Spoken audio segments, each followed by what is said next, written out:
Breaking news for our viewers in the West. The weekly unemployment numbers are in, and they are the biggest ever by far. Nearly 3.3 million people out of work.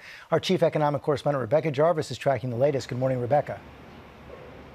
Good morning, George. And that's right. The numbers are unprecedented. 3,283,000 Americans filed for unemployment last week. That means more than 3 million Americans were laid off in just 1 week alone. And that is the equivalent of the entire city of Chicago. If every man, woman, and child was laid off from work in the city of Chicago in a single week, that is the equivalent, George, of what we're seeing reflected in these numbers.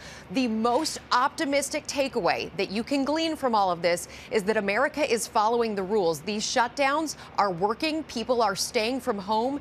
Businesses are shutting their doors. But of course, there is that economic fallout and the fears for many Americans about where that next paycheck will come from. Which is exactly why the Senate has passed this massive economic bailout plan so quickly. A giant bailout, $2 trillion, the largest ever, and the need across America right now is urgent.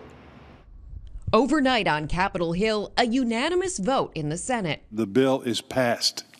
A $2 trillion stimulus package, including $250 billion in checks going directly to families struggling under the weight of soaring layoffs and statewide lockdowns. It's honestly been a disaster. Both of us have lost our jobs. 2 weeks ago, Jamie Gable was a physician's assistant. His wife, Christina, a hairdresser in New York. They were gainfully employed before both their jobs vanished. Now we're scrambling to figure out how we can pay our bills. We have 2 children, one with an adult with a mental disability. He has autism.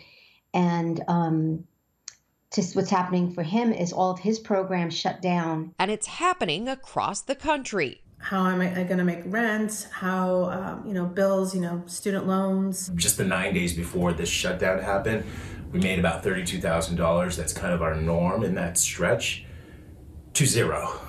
Are we going to be able to afford to buy food? Are we going to be able to pay our rent at the end of the month? Amidst the uncertainty, 2 of the top trending questions on Google: who will get that stimulus money and when? Those making $75,000 or less will receive $1,200. Married couples who make up to $150,000 getting $2,400 and $500 for each child. Those checks heading out as early as April 6th. If you filed your taxes electronically, the stimulus payout will likely get to you faster via direct deposit. And while those unemployment figures today are absolutely staggering, analysts believe that the numbers are very likely higher. The number of layoffs last week are very likely higher because there were some issues with people going through websites and applying for unemployment insurance, and not everybody who lost a job applied immediately. George, we will very likely see these numbers continue to climb. Okay, Rebecca, thanks very much. Let's get a view from the White House now. Our chief national correspondent, Terry Moran, in Washington. Terry, the Treasury Secretary already out responding to these numbers, basically shrugging them off. Well, he's trying to put a best spin on a very dark situation. He says these are not relevant numbers. Don't panic because the stimulus is coming through. That massive stimulus, Treasury Secretary Steve Mnuchin says, will take care of that. He also notes that in some businesses, they're going to be hiring a lot. Think of all the things that are needed right now, from protective gear to hand sanitizer. Those businesses will be hiring. We have not heard from the president directly right now. George, like a lot of presidents, he likes to bring the good news. But there's no question that these staggering numbers, which are just probably the beginning of the bad news, are going to confirm this president in his determination to go forward and try to open up the country. He talks about it. He's talking about it in slightly more measured terms now, but he is determined to do so. The problem, George, what's the plan?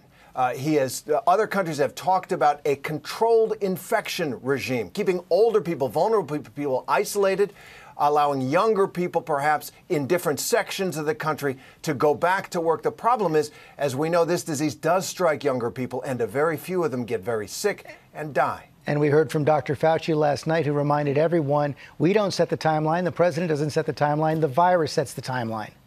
You know, this is a president who is obviously frustrated, even angry. At times, it almost seems he takes it personally. Talking about when he was told the country would shut down, he says, how can that be? That just can't be.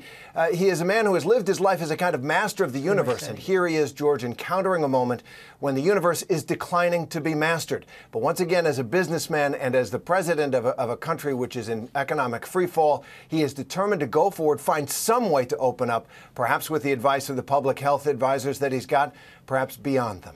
And we expect, okay, Terry Moran, thanks very much. We expect to hear from the president later today. He's been doing these daily press conferences with the White House Coronavirus Task Force. But again, the big news right now, this morning, weekly unemployment claims are in. Nearly 3.3 million people out of work in the last week. That number is likely to climb next week. Well, hey there, GMA fans. Robin Roberts here. Thanks for checking out our YouTube channel. Lots of great stuff here. So go on, click the subscribe button right over here to get more of awesome videos and content from GMA every day, anytime. We thank you for watching, and we'll see you in the morning on GMA.